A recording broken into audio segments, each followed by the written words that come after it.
Welcome back, everybody, for another deep dive. This time we're looking at some pretty fascinating research about exercise and dementia prevention. Yeah, it's really interesting stuff.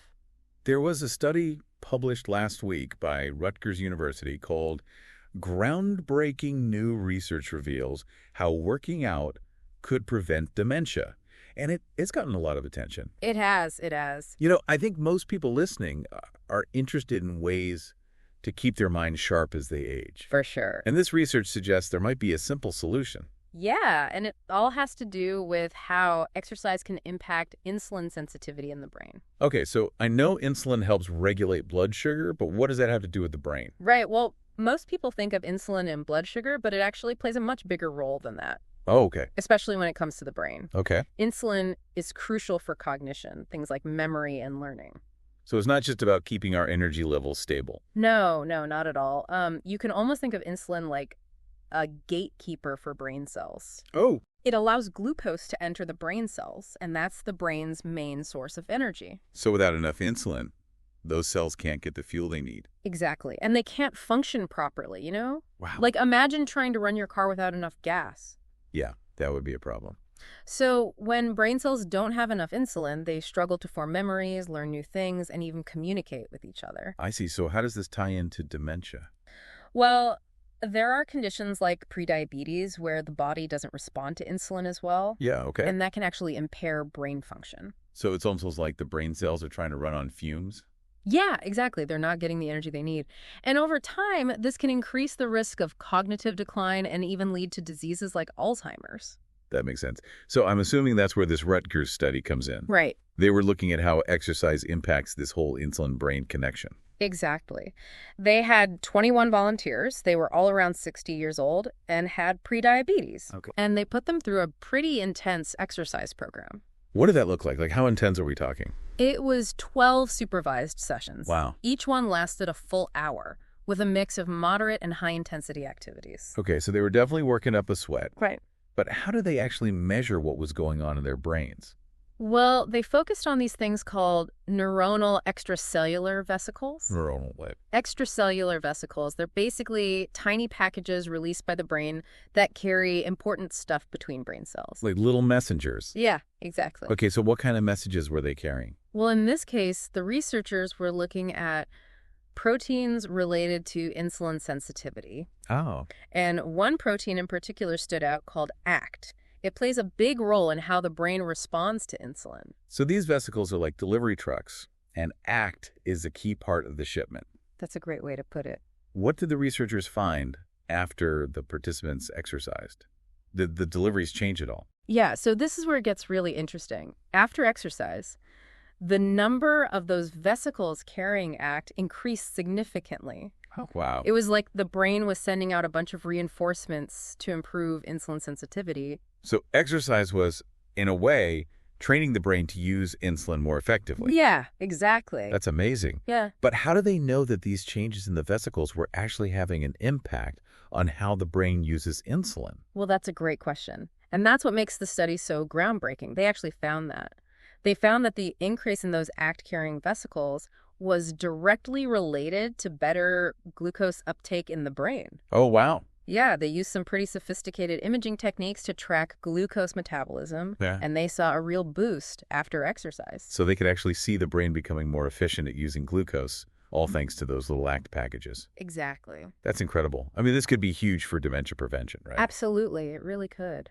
It seems like it has implications beyond that, too, though. Oh, for sure. Like, could it improve other aspects of brain function as well? Yeah, definitely. Like memory, focus, maybe even creativity. Exactly. I mean, think about it. If exercise can boost insulin sensitivity and improve how the brain uses glucose, Right. then it makes sense that it could have a positive impact on all sorts of cognitive processes. Yeah, that makes sense. I think we're just scratching the surface here. This is so exciting. I'm ready to go for a run right now. Me too. But you know what's really fascinating? What? Scientists are already looking into ways to harness these benefits through other therapies. Oh, yeah, that's right. Like, are they trying to find ways to mimic the effects of exercise without actually having to work out? Well, it's not quite that easy. Okay. But researchers are looking at different approaches, like medications that could stimulate the production of those active vesicles, or even enhance insulin sensitivity in the brain directly. And I read that some researchers are combining exercise with intranasal insulin. Oh, right. Yeah. What is that exactly? So intranasal insulin is basically delivering insulin directly to the brain Interesting. through a nasal spray. Oh, wow. It bypasses the bloodstream. Okay. Early research suggests it could be a really promising way to boost cognitive function, especially when paired with regular exercise. So it's kind of a two-pronged approach. Yeah, Exercise to prep the brain, and then intranasal insulin to give it an extra boost. exactly. Wow, that's amazing. It feels like for so long we've just accepted cognitive decline as a normal part of aging, something we couldn't really control.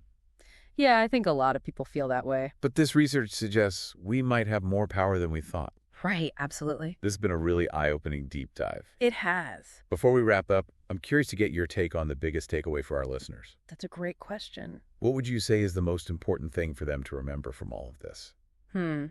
I think the biggest takeaway is that exercise is not just about physical health anymore. It's about investing in your brain health, in your future cognitive well-being. It's a whole new way of thinking about it. It is. We're starting to see the brain as a muscle that needs to be exercised, just like our bodies. Exactly. And just like any muscle, the more you use it, the stronger it gets. Exactly. And so, listener, as we're finishing up this deep dive, I want you to think about how you can use this new understanding in your own life. Yeah. What steps can you take, even today, to prioritize your brain health? Right. How can you harness the power of exercise to keep your mind sharp and resilient?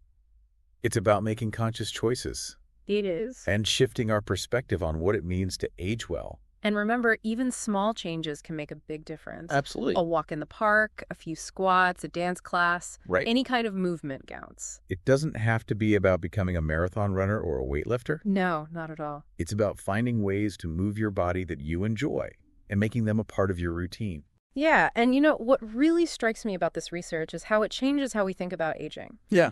It's not just about decline and deterioration. It's Right. about the incredible ability of the brain to adapt and thrive, even as we get older.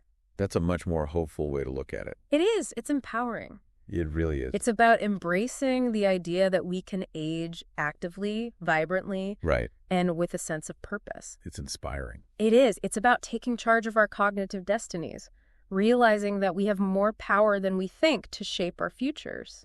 Yeah, it really is a powerful message. It's like we're moving past this idea that cognitive decline is just inevitable, you know? Right, yeah, and it's like we're moving into this new era where we can actively shape our brain health Mm. as we age. Exactly. And what's exciting is that this research opens up so many new avenues to explore. Oh, yeah, for sure. It's like we found this hidden pathway in the brain, and we're just starting to figure out what it can do. It is, yeah. You know, we often focus on all the negative stuff about getting older, like the wrinkles and aches and, forgetting things. But this research shows how resilient the brain is, even later in life. Yeah, it's a good reminder that the brain isn't static. Right. It's constantly evolving and changing, responding to our experiences and our environment. And our lifestyle choices. Yeah, our lifestyle choices. That's really hopeful. It is. It's like we're rewriting what aging is all about. Yeah. Focusing on what we can do instead of what we can't. Exactly. Imagine the impact it would have if everyone started thinking about brain health this way. Oh, wow, yeah. Like, what if we had communities that made movement and cognitive stimulation a priority? Right. Workplaces that encourage activities that are good for the brain, Yeah. and healthcare systems that saw exercise as a key part of preventative care. That would be amazing. It would, right? A world where we not only live longer, but we live better, with sharper minds and stronger memories. And feeling more alive. Exactly. And it all starts with understanding the power we have to impact our brain health right now. So, listener, as we wrap up this deep dive, we want to leave you with a challenge. Okay. What's one small step you can take today to support your brain health, to get moving, and start your journey towards a lifetime of cognitive well-being? Yeah, maybe it's dusting off those running shoes, or signing up for that yoga class you've been thinking about. Or just taking a longer walk with the dog. Exactly. Whatever it is, make it a promise to yourself, to your future self. Yeah, it's a commitment worth making. It is, remember, your brain is your most valuable asset. Invest in it, take care of it, and it will reward you. with a lifetime of amazing experiences and connections. And, endless possibilities. Beautifully said. And on that note, that's it for today's deep dive into the fascinating world of exercise and brain health. We hope you feel inspired to embrace the incredible potential of your brain.